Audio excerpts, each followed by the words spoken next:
A lot of years now. I'm here in New Orleans. Camera might fog up a little bit. I want to show you a little trick today. Okay? I'll show you a little trick in the market. Now, number one trick is don't be a little bitch, man. So the markets are coming down. So what? I don't give a fuck, man. Take it to zero, man. Bring it down. I ain't have shit when I got in. If you can get to that place right there, man, you're gonna get a superpower. Because one of the greatest stealers, prohibitors, and capturers, conquerors of wealth is fear. Now, the three enemies of mankind: fear, indecision, and doubt. And in times like this, you start to see the market come down. Now, if you're in a second income stream strategy, we've been hit with it. Man, Trump is down, boom, boom. Stuff that I didn't have earlier times, and that's why we test. That's why we diversify. That's why we have tiers, so that we can't ever blow out. Okay? No matter what happens to tier 3s or yield max or defiance, whatever happens to them, we can rest assured that our tier 1s are going to be there. Right? We have to believe that. If we don't believe that, you can't play the game. You have to believe in the longevity. If you don't, you can't win. It's the fucking superpower. Is that you believe in it. And so when markets go down, you're like, good, I needed more. Because nobody watching this video, not one of you fuckers, has enough money in the stock market that you need to be concerned right now. You need crashes, recessions, and stage 4 declines, or you're never going to build wealth. Now, some people think that price dropping, well, that's risk. It's not risk, that's called volatility. Risk is zero. Now, stock market never gone to zero. Ever, never has, never will. Because there's too many people that believe. Now, you may not believe. You might punk out and start selling stuff. It's numbers on a screen, man. You own shares in a company. Ride or die, baby. Ride or die with them. So buy and hold is easy right now. Stage 1, you start buying. What's a stage 1? You've reached the bottom. How do you know it's the bottom? Because it's the lowest candle you got. Okay? It's the lowest candle. Now right here we're looking at the TLT. That's the iShares 20-year Treasury bond ETF. This tends to go up when the market starts to come down. That's the way it used to function. And now I've been putting a lot of money into this using triple leverage, the TMF, over the last year, anticipating that bonds have their comeback. This chart here shows us a lot of things. I would look at this chart and say this thing wants to go up. Because the 200-day moving average tends to act as support in a bull market when price comes down to it, right? And it tends to act as resistance in a bear market. Hold on.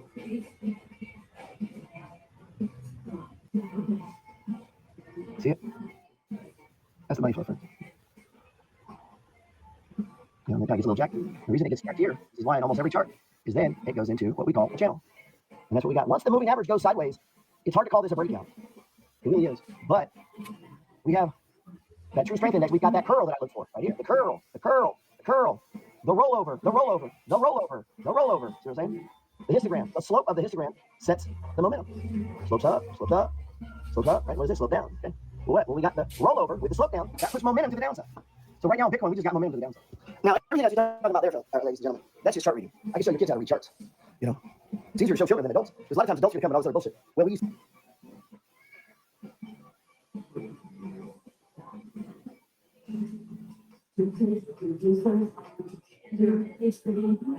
when knowledgeable investors see things like Blue Owl happening, they ask the question, is my credit fund next?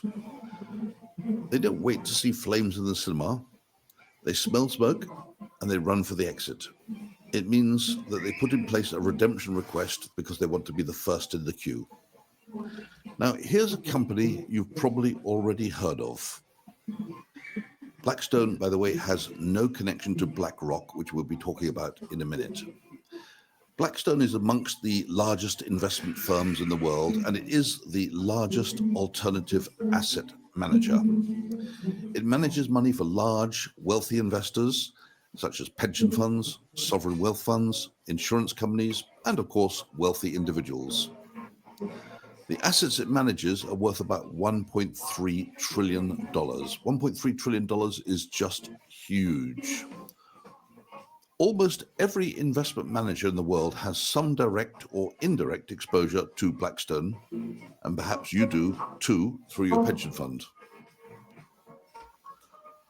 Last week, their private credit fund, which is known as BCRED, worth $82 billion, was hit by a surge in redemption requests. The fund is supposed to be a secured lending fund. That means that Blackstone holds collateral supposedly covering the loan. However, when these redemption requests came in, Blackstone's fund didn't have enough money to meet those requests, which amounted to just 7.9% of the total funds. So the company and the shareholders of Blackstone, some of whom are billionaires, did the honorable thing. They put their hands in their pockets and stumped up the difference. Now, it's too early to say whether the wave of redemption requests we saw in February will continue. We just don't know. And it's too early to say that if it does continue, will the shareholders of Blackstone, some of whom are billionaires, put their hands in the pockets to reimburse investors who want all of their money back? Either way, I can tell you this. There's going to be plenty of investors who aren't going to wait and see. They've smelled smoke. They're running for the exit. They'll ask questions later. So let's go back to the cockroaches. When you see one, there are probably plenty more waiting to be found. So last week we were talking about Blackstone, and now we're going to be talking about the very similar name, BlackRock. Now, BlackRock is actually the largest asset manager in the world, Blackstone being the largest alternative asset manager. Now, BlackRock's $26 billion corporate lending fund was hit by waves of people demanding redemptions. People wanted their money back.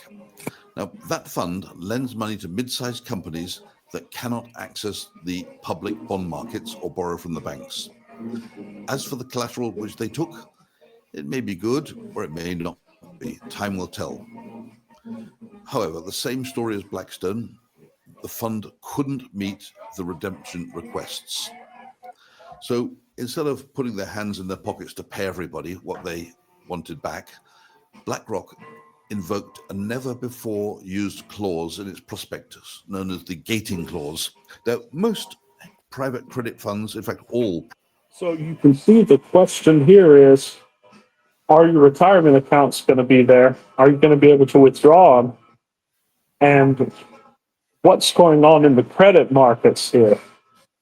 And it just goes to make the case for physical silver, for physical things, for just buying things that you need rather than giving them to these funds.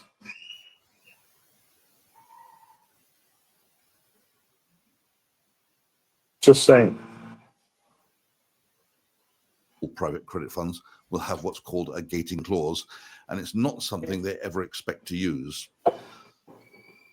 But simply put, a gating clause says you can't have more than 5% of your money back over a certain period. So 5%. You want 100%? Tough. You'll get 5%. And then maybe they'll give you the rest. And see. Now, Few if years. these were all isolated incidences, it might not be such a big deal. But they're all happening in the private credit space, and it's turning into a wave. And I haven't mentioned the many smaller cases. There's been a cascade of Canadian funds, for example, closing their doors on investor redemptions. It's the same kind of problem. They held long-term, illiquid investments. Too many investors wanted to cash in at the same time. They didn't have the money. They closed the doors or invoked the gating clause. I can promise you this, that in the next few weeks, we're going to hear of many more private credit funds invoking gating clauses. There will be plenty of examples where people are told you can't have your money back. So if you have money in a credit fund, what are you going to do? Or what's your pension fund going to do if they get a call from one of the directors saying, do we have any? Are they going to wait to see if everything's all right? Will you wait to see? Or will you ask questions? And if you get answers to those questions. Don't put your faith in anything physical. Well, at least anything that anyone has control over. Anyone else.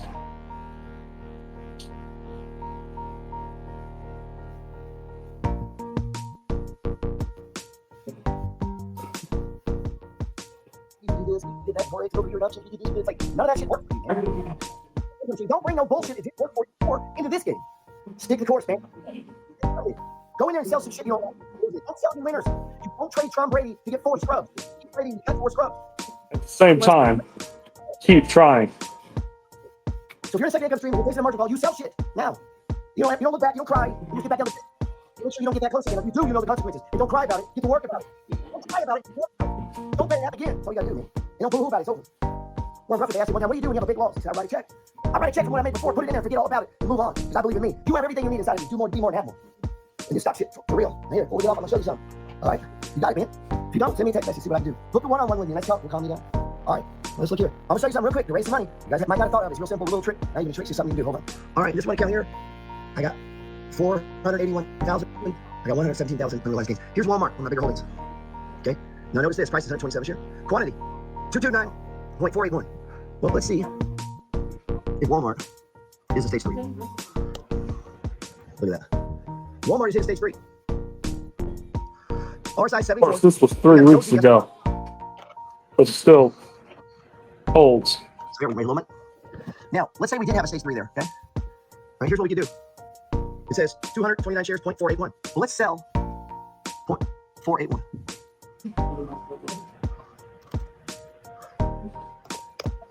Let's sell it at the market. And that's going to raise $61. So what I'm doing is I'm selling the fractional share that's on that position. So, order's been placed, so I just raised $61. So now I go to the next one. And what I do is I do this every few months. The next one is MO. Now I'm not pretty good in MO. What can we do? We got 356 shares, and 167. So I'm going to sell 1 and 167. Take it down to a nice little 355. All right, so do that. Go over. There you go, 1.167. And I want to do this, the market order. That's going to raise $76. Now I can work down my portfolio, all 180 something dividends now, okay? We might raise a chunk of money. And we're going to go through and look at stage 3s, okay? What's up here? FCX, Bohr, Amgen, Chevron, T, CL, that's Clorox, Honeywell, Johnson Johnson, Raytheon, Coca-Cola. If you want, you can start to trim some of these and raise more money, right? We don't have to spend the money right away. We can just sell the money and look for some good deals. All right, so we did that one. Southern Electric, there's that one. BX, there's that one. Okay, look at this one. See the SPY? So I'm up 69% in the SPY. So let's sell the 0.37 on the SPY. Now, SPY's really expensive. So this is going to raise like $300 something, I think. Yeah, look at that. 364. I'm selling just the fractional there. Market. Boom. Now what? Let's check our cash. Today's gains. $322. We did take some gains there to do that. And we are now at $901. So now we can keep going down the list. We want to do that. We can raise some. We're up 45% in Clorox. So we can sell some of that. Or no, that was Apple, my bad. Man, we're taking some beatings on some of these here. Some video ones ain't not good for shit right now.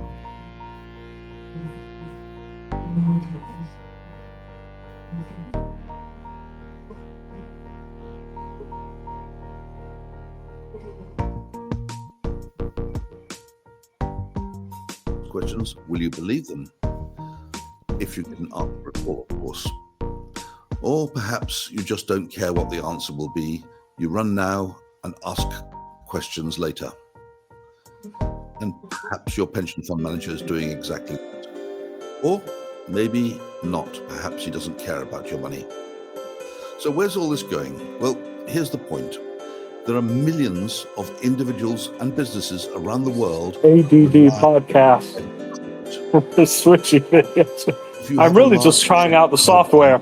You might be but one of them. there's some interesting stuff If coming you have up. a mortgage loan from a non-bank lender, you're borrowing from a private lending Welcome to the company. ADD So when everybody podcast. is asking the private lending companies for their money back, what are these companies going to do? Well, the answer is, first thing they're going to do is stop lending, and they're going to ask some borrowers to repay. Well, what does that mean? It means the borrowers lose access to the cash that they need to keep spending or to keep trading. They lose access to cash for spending. They have to slow down what they're doing or even shut down their business. It is bad for the economy. So we're going to see these waves of redemptions in the coming months against private credit funds. They're going to rein in. Point is getting crazy, guys. So buckle your seatbelts.